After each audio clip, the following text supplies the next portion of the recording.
내신 등급이랑 수능 등급은 다르냐? 이거를 되게 많이 물어보시잖아요. 이게 왜, 애니메이션이 왜 안 들어가 있지? 되게 당황스럽네. 이게 애니메이션이 이제 원래 요게 먼저 나오고, 그 다음 요게 나와야 되는데, 애니메이션을 제가 깜빡했나봐요. 자, 내신 등급과 수능 등급은 다르냐? 내신 등급과 수능 등급은 좀 달라요. 그러니까 내신 등급과 수능 등급이 어떻게 다르냐면은, 내신 등급은 비율에 따르는 인원수를 계산해서 그 인원수 등수만큼을 등급으로 자르는 구조예요. 근데 수능 등급은 그게 아니라 그냥 누적 인원수가 전체에 차지하는 비율을 계산을 해가지고 그 비율로 딱딱 자르는 거예요. 이게 말로 이렇게 돼 있어서 어려우신 거예요. 그래서 말로 이렇게 돼 있어서 어려운 거기 때문에 그냥 일단 지금은 들으세요. 대신에 내신 등급은 또 하나는 중간석차라는 게 있어요. 그러니까 동점자가 생기지 않게 해야 되는데, 그러니까 동점자가 생기게 되면은 중간석차를 사용하는 원칙이 있어요. 그래서 그 원칙까지 막 지금 아셔야 되는 건 아니고, 일단은 여기에 보시면 이렇게 나와 있잖아요. 수강자 수와 등급별 누적 비율을 곱하여 반올림한 값을 그 구간까지의 누적 인원으로 한다. 자, 보세요. 자, 다시 보세요. 수강자가 178명이 있어요. 수강자 수가 178명인데 1등급은 4%지 않습니까? 그래서 1등급이 4%니까 계산을 하면 7.12가 된다는 거예요. 근데 그 구간까지의 누적 인원으로 한다라고 했잖아요. 그 누적 인원 7.12%를 반올림한 값 7명을 누적 인원으로 한다. 그래서 7등까지를 1등급을 준다는 거예요. 근데 178명 중에 11%까지가 2등급인데 그럼 그 11%까지의 누적 인원을 계산하면 19.58명이 되는데 애들을 19명하고 0.58명으로 자를 수가 없잖아요. 그러니까 그게 안 되니까 반올림을 해갖고 20명이 되는 거예요. 그럼 여기까지 누적 인원이 20명이니까 등급 인원은 13명이 되는 거예요. 뭔지 되셨죠? 그래서 그 부분을 생각을 해 두시면 됩니다. 그러니까 이게 그러니까 등급별 누적 비율을 곱한 다음에 반올림한 값으로 3등급은 23%까지 누적 인원인데 178명에다가 이 0.23을 곱하면 40.94가 나온다는 거예요. 그래서 41명까지가 3등급인데 2등급까지 이미 20명을 줬으니까 그러면 그 다음 21명, 즉 41등까지를 3등급으로 준다라는 겁니다. 그래서 등급별 인원을 정하여 해당 석차 학생들에게 등급을 부여한다 이렇게 되어 있죠. 그래서 요 부분이 등급별 인원을 매기는 그 부분이다. 그래서 그 내신 등급을 매길 때는 수강자 수에다가 이 누적 비율을 곱한 다음에 그것에 반올림한 값을 갖고 우리가 간다라고 생각을 하시면 돼요. 이게 내신 등급을 매길 때 하는 행위다 라고 생각을 해주시면 되는데, 문제는 예를 들어서 이게 지금 41등까지를 3등급을 주는데 그 39등 아이가 같은 점수를 갖고 있는 애가 10명이 있다. 그럼 그 10명을 다 3등급을 주게 되면은 3등급 인원이 엄청 늘어나게 되잖아요. 그쵸? 예, 그러다 보니까 여기에 있는 중간석차라 그래서 동점자에 대한 규정이 있어요. 중간석차를 계산하는 규정이 또 따로 있어요. 다 따로 있기 때문에 그것에 따라서 그 동점자의 그런 중간석차를 활용해서 어떤 친구, 그 친구들을 통째로 다 4등급으로 내린다든지 아니면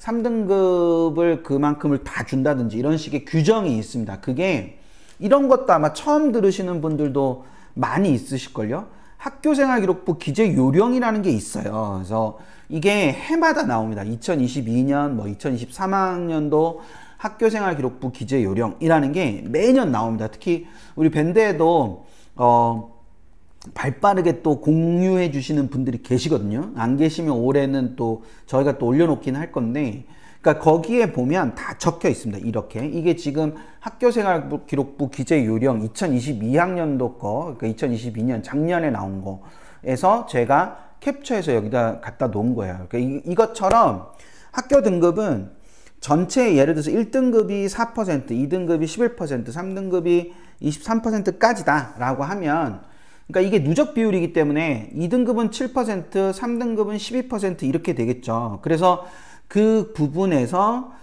반올림한 등수만큼, 네, 그 등수만큼을 그 등급으로 준다라고 우리가 생각을 해두면 될 겁니다. 왜냐하면 이제 규모 자체가 적기 때문에 뭐 많아봐야 뭐 300 정도, 뭐 그 정도, 뭐 500 되는 것도 있긴 하지만 인원이 되게 적게 나와 있는 그런 부분들이 있죠. 예, 그래서 동점자가 많으면 불리해요. 그래서 동점자를 생기지 않도록 해야 된다라는 게 기본적인 출발점입니다. 그러니까 기본적으로 동점자가 생기지 않도록 해야 된다라는 것이 기본적인 측면이니까 여기 보면은 요런 파일이에요. 아이고. 요런 파일이에요. 요런 파일에 학교생활 기록부 기재 요령 이렇게 돼 있죠. 학교생활 기록 기재 요령 이렇게 돼 있고 여기에 여기에 보시면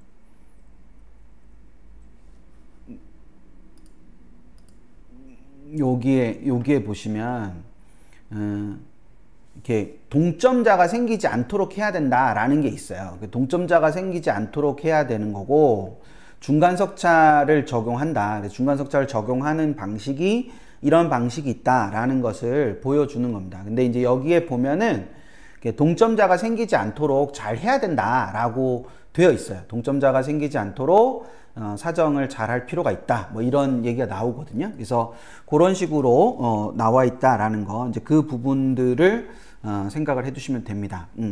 요런 것도 그래서 한번 읽어보시면 좋아요. 여기 학교생활 기록부 기재 요령 요런 것도 읽어보시면 그러니까 이게 뭘 봐야 되고 뭘 해야 되는지 모르시니까 자꾸 카더라에만 익숙해지시잖아요. 카더라에만 익숙해지시고 자 이렇게 보세요.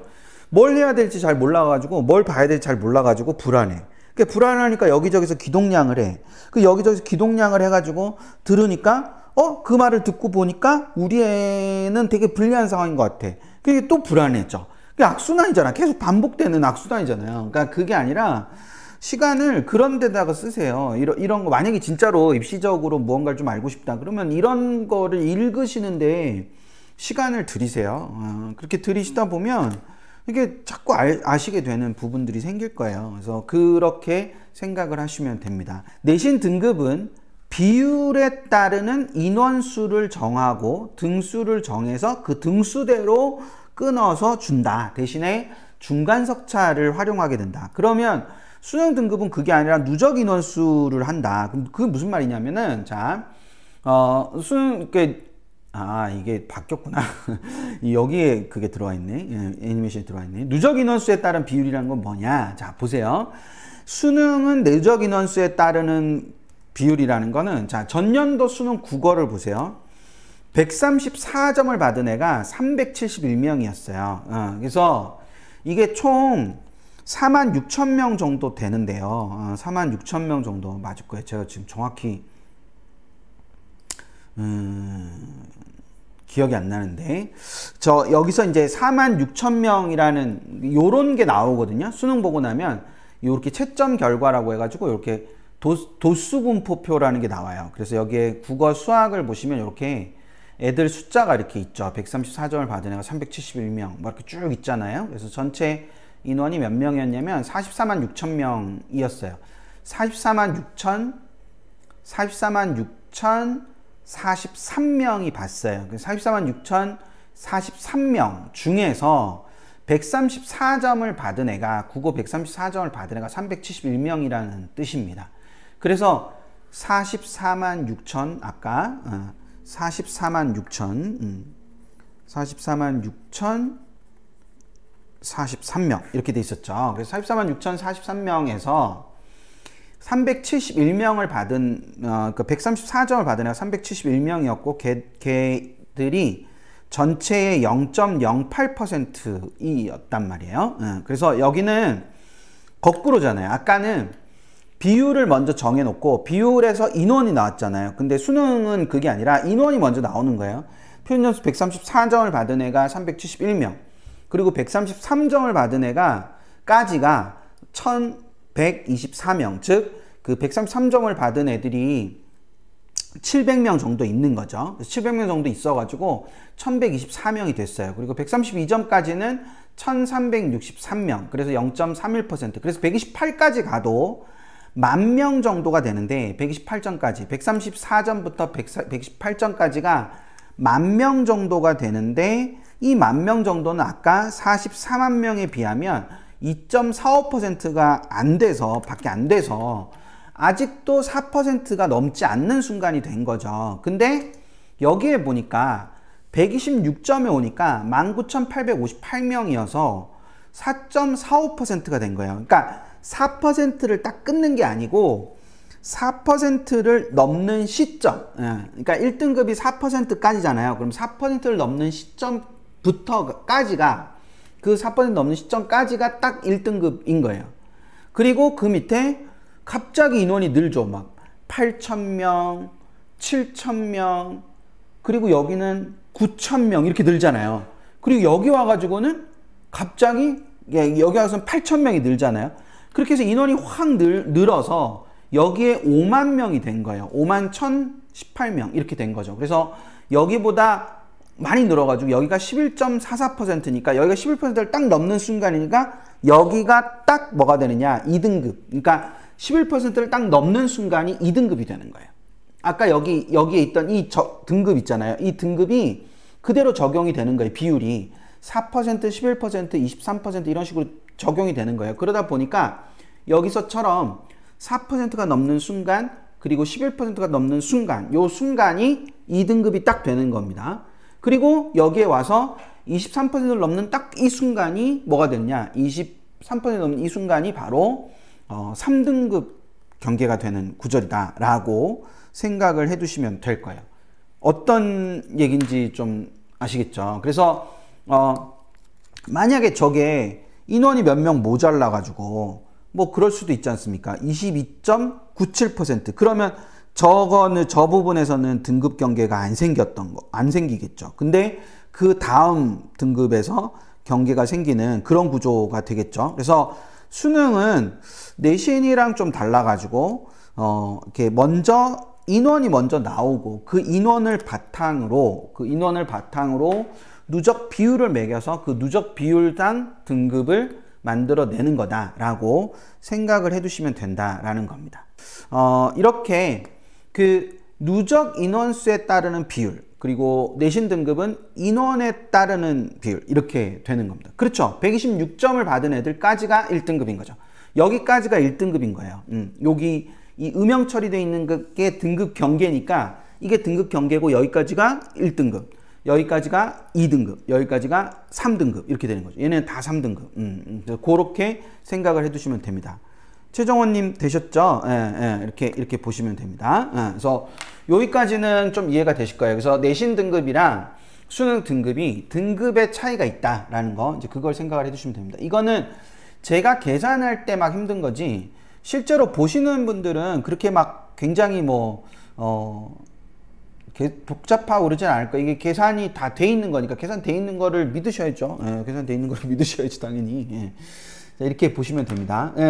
그 블루미티님께서 말씀하신 것처럼 2등급 안에 표점 칸수가 표점수 칸수가 굉장히 적죠. 그러니까 지금 여기는 보시면 700명, 200명, 이게 1700명이잖아요. 1700명. 1700명인데 여기는 점수 하나당 8,000명이에요. 8,000명. 8,000명, 7,000명, 9,000명 뭐 이렇게 있어요. 그러니까 이게 기본적으로 보면은 2등급 내에 인원들이 근데 이제 여기 3등급에 가면은 3등급은 더해요. 여기서 여기로 넘어갈 때 9,000명, 여기도 11,000명, 여기 10,000명, 여기도 11,000명 이렇잖아요. 근데 이제 3등급은 이렇게 좀 이렇게 기니까 이렇게 넓으니까 왜냐면 12% 정도 되는 거니까 저게 이제 그렇게 되는 거다라는 점 그 부분을 생각을 해두시면 됩니다. 그러니까 4%까지라고는 하지만 그 4% 딱 넘어가는 그 순간이 그렇게 되는 부분이 있다. 여기까지 아마 다 이해되셨을 거예요.